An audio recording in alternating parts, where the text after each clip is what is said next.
Good morning, all of you. Welcome in your YouTube channel Education for Lives. Friends, आज के topic में हम लोग इनइक्वालिटी के पार्ट 3 पर डिस्कशन करेंगे। तो चलिए स्टार्ट करते हैं आज का टॉपिक। इस प्रकार के क्वेश्चंस को सॉल्व करने के लिए आपको फर्स्ट ऑफ ऑल इनके डायरेक्शंस को पढ़ना होगा, जिसमें dollar, at the rate, copyright, hashtag से रिलेटेड क्वेश्चंस आपको देखने को। जहां आप डॉलर देखेंगे तो इसका रिलेशन है कि ए बी से ना तो बड़ा है ना ही छोटा है। जब ना तो बड़ा है ना छोटा है तो क्या होगा? ना ही बड़ा ना छोटा तो होगा बड़ा। जब बड़ा और छोटा नहीं है, इसका आशय है कि इक्वल होगा।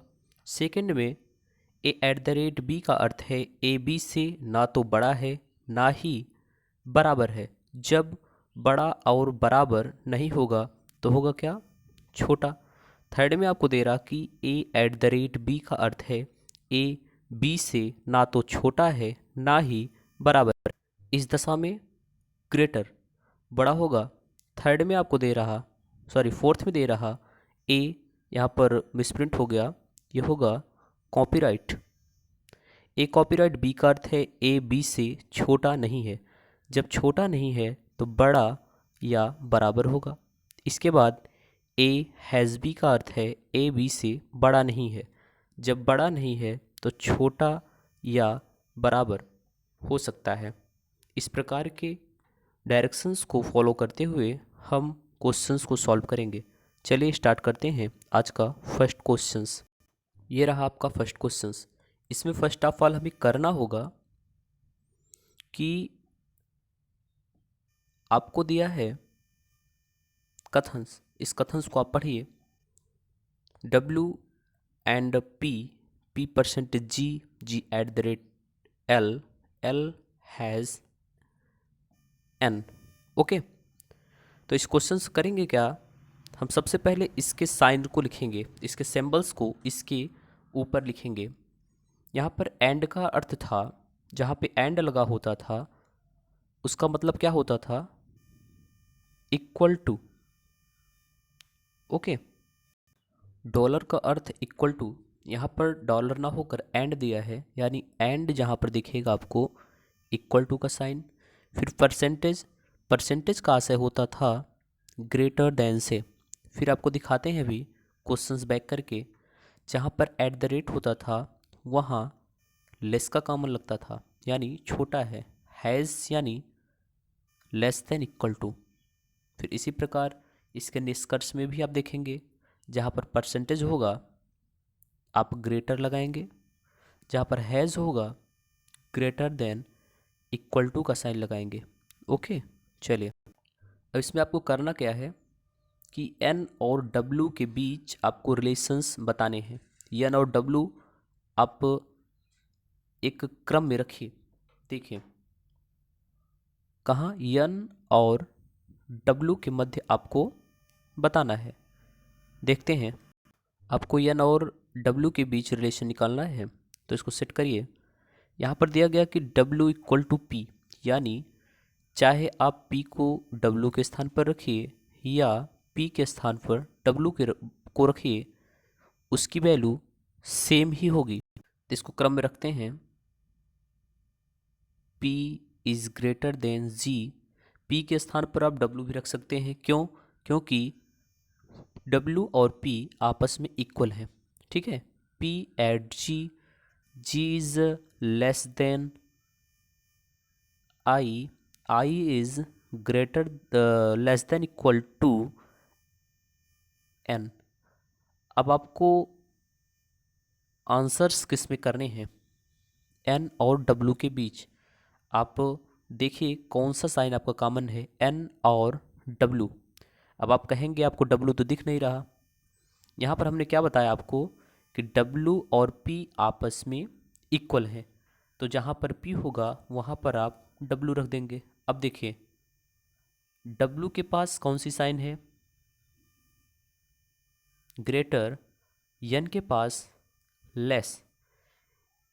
जब तक साइन सेम साइन कॉमन नहीं होंगे तब तक ऑप्शंस आपके सही नहीं होंगे। यानी इसमें W के पास ग्रेटर का साइन और N के पास लेस देन का साइन है, इसलिए आपका फर्स्ट कंक्लूजन इज रॉन्ग, यानी पहला निष्कर्ष आपका गलत होगा।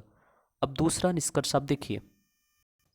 सेकंड निष्कर्ष में कंक्लूजन में आपसे N से W तक पूछ रहा है, फिर से उसको सेट करिए उसी क्रम में, चाहे आप W लिखें या P लिखें, उसका मतलब सेम ही है। W is greater then P, ठीक, P is less than G।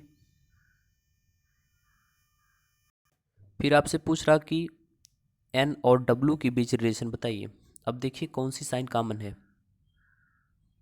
W की साइन ये, N की साइन ये, इसमें ग्रेटर का साइन है। यहाँ भी जब ग्रेटर का साइन होता तब हम लिख देते कि W is greater than N या N is less then W।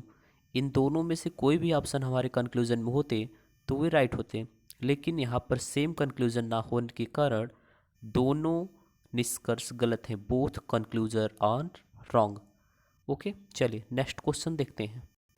फिर से देखिए, इस क्वेश्चन के थ्रू हमने सीखा कि सबसे पहले हम इन संख्याओं के ऊपर नहीं, इन वर्ड्स के ऊपर इनके सिंबल्स को लिखेंगे। इसके बाद जिसके जिसके बीच रिलेशन पूछेगा वही हम इसमें सॉल्व करेंगे। यदि सिंबल का साइन आपस में मिल रहा है तो निष्कर्ष निकलेगा, अन्यथा निष्कर्ष नहीं निकलेगा। नेक्स्ट क्वेश्चंस में भी हमें यही प्रोसेस करना है। ओके, देखें सेकंड क्वेश्चंस, इसमें आपको U से Y के बीच रिलेशन पूछ रहा है। आप इसको सेट करिए। U is less than D, D के स्थान पर आप E को भी लिख सकते हैं। क्यों? क्योंकि D और E की वैल्यू आपस में सेम है। क्वेश्चंस को सॉल्व करिए, जहाँ पर D की आवश्यकता हो D को लिख सकते हैं या D के प्लेस पर E को भी लिख सकते हैं। E is greater than Y, Y is greater than equal to W। आपसे रिलेशन किसके किसके बीच में पूछ रहा है? U से Y के बीच, U से Y के बीच रिलेशन पूछ रहा है। देखिए कॉमन साइन, डिफरेंट साइन, यानी first conclusion is wrong. Okay, next आगे देखिए। अब देखिए सेकंड कंक्लूजन में आपसे W और D के बीच रिलेशन पूछ रहा है। W और D के बीच रिलेशन पूछ रहा है। देखिए D के आगे साइन लेस देन, इसके पास ग्रेटर देन, यानी सेम साइन नहीं है, इसलिए यह भी रॉन्ग। बोथ कंक्लूजन और रॉन्ग, दोनों निष्कर्ष गलत हैं। थर्ड क्वेश्चन देखिए आपका थर्ड क्वेश्चन, इसमें आपसे कह रहा कि M और N के बीच रिलेशन बताइए। M और N के बीच रिलेशन, देखिए M और N के बीच कौन सी सिंबल्स कॉमन है? M और N के बीच कोई सिंबल्स कॉमन नहीं, यानी फर्स्ट कंक्लूजन इज रॉन्ग।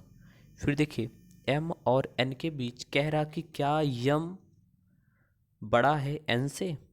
तो देखिए M और N के बीच, M और N के बीच कोई साइन कॉमन नहीं है, यानी both conclusion are wrong. Okay, इस प्रकार से आज हम लोगों ने इनइक्वालिटी के पार्ट 3 के बारे में चर्चा की। आगे की क्लासेस में इनइक्वालिटी से रिलेटेड आगे के टॉपिक्स होंगे। तभी तक आप लोगों ने अपने यूट्यूब चैनल को सब्सक्राइब नहीं किया है तो सब्सक्राइब कर लें, व डिस्क्रिप्शन में आपको आपके वीडियोस की लिंक मिल जाएगी, जिसके माध्यम से आप अपने पीछे के वीडियो को देख सकते हैं। Okay, thank you, thanks all.